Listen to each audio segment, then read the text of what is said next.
What's up, guys? Fabian Baez here again. So, in terms of the current situation that we're in with the economy, with interest rates increasing, if you're looking at a deal right now, and you can look at, we can be meant talking about any particular deals, any particular types of deals, but specifically, I'm gonna focus on rental properties, whether it's a 2, 3 unit or a 20 unit. It's really important to look at and look, considering, let's say, for example, it's occupied. You want to look at, or even if it isn't, you want to look at the money that it's making currently right now, or the money that it could be making if that apartment were rented. And you have to do math. Now, ironically, here it is. Years later, I'm dealing with numbers and so forth. I wasn't always the best student in math, but essentially you want to just, you have your cash flow, which is the money that you're getting from the rental income or that you're planning to get from the rental income. Then you subtract expenses and subtract debt service, because if you're not paying for the property all in cash, and you shouldn't be, you should use leverage. You should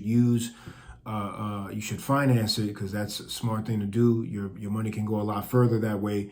But you have your cash flow, you have your expenses, management, so forth, taxes, insurance, and then you're over here in this other bucket, you got to pay your debt service, meaning that mortgage every month. Well, when you subtract those things, right, your cash flow, subtract expenses, subtract the mortgage payment each month, how much is left there, right? How much is left there? And that's your cash flow, right?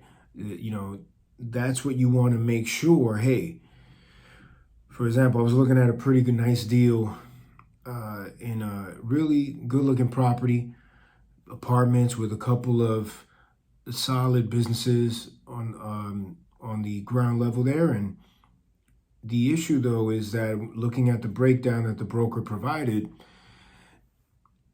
when it's all said and done, you collect the rents. The rents are a little bit, and this is why, you'll hear the term value add. That means that there is the potential to increase the profits, to increase the revenue, to increase the money that that property is taking in.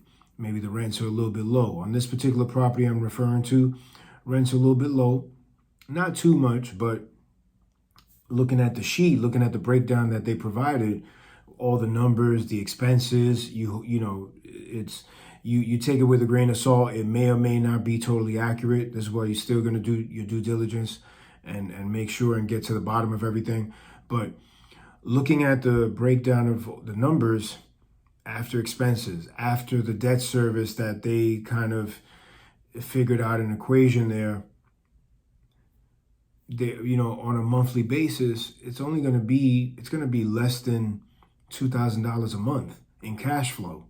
So you're going to do all that work. You're going to, get investment and put in all that time and effort, and obviously a pretty hefty down payment for, essentially, it was like $1,700 a month. You know what I mean? And that's assuming, and also that, I don't think that's calculating, that's factoring in these, obviously I'm filming this, late June 2022. We just had the week before, interest rates went up again, almost, like 3/4 of a point. So you have to really run the numbers, and don't, when you have something, even before you go under contract, it's totally fine to ask the broker, ask the contact person that has the information, or if you're dealing directly with the seller, even better. But sometimes they may not want to give you all that info, especially if you're not under contract yet. But you have to do your due diligence. You have to get all the information and go to different lenders, go to different people in your network, build your network with different lenders. Hey, listen, Ray, can you underwrite this for me? Can you take a look at the numbers, project it, see based on, factor in the potential interest rate that I may be getting on this? Okay, hey, Anthony, can you do the same thing over here? Can you know what I mean? And just go to different people and get different opinions, have different people underwrite it, or have someone trusted underwrite it in a few different ways, where they look at the numbers and they give you different scenarios. You know what I mean? Like what would your cash flow be if the rent stayed where they're at right now?